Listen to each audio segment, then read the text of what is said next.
मेरठ से प्रयागराज तक 594 किलोमीटर लंबे गंगा एक्सप्रेसवे को बनाने के लिए लगभग 18,000 एकड़ यानी 7,285 हेक्टेयर भूमि का उपयोग किया गया है।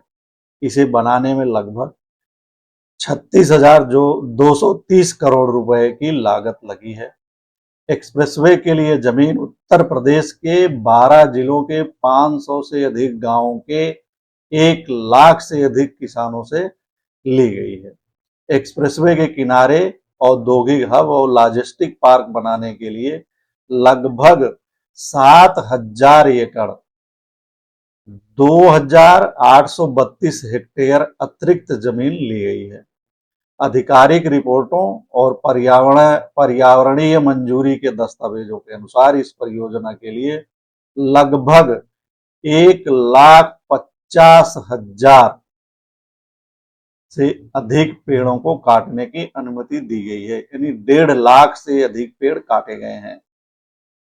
हालांकि पर्यावरण के नुकसान की भरपाई के लिए यूपीडा यानी उत्तर प्रदेश एक्सप्रेसवे औद्योगिक विकास प्राधिकरण ने एक्सप्रेसवे के दोनों किनारों पर और खाली क्षेत्रों में बड़े पैमाने पर वृक्षारोपण का अभियान चलाया है, जिसके तहत लाखों नए पौधे लगाए गए हैं। अब इनको तैयार होने में कई साल लग जाएंगे, यानी कि 5 साल के बाद ही हरियाली दिखेगी और 10 साल के करीब ये पेड़ जो है पर्यावरण को संतुलित करने में लगे।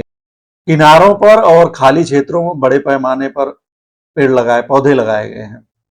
अधिकृत की गई 18,000 एकड़ जमीन मुख्यतः उपजाऊ कृषि भूमि थी। यदि इस जमीन पर खेती की जाती तो वार्षिक अनाज का उत्पादन अनुमान कुछ इस प्रकार हो सकता था।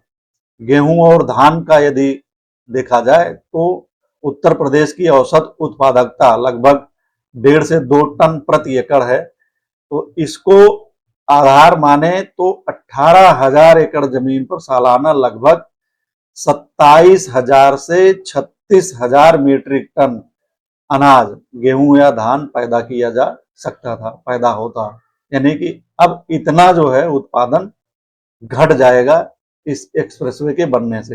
हालांकि कहा जा रहा है कि सड़क बनने से किसानों को फसल जैसे आलू गन्ना मंडी तक पहुंचाने में आसान हो गया है, जिससे फसल खराब होने का जोखिम कम होगा, लेकिन ये केवल सांत्वना जैसी लगती है।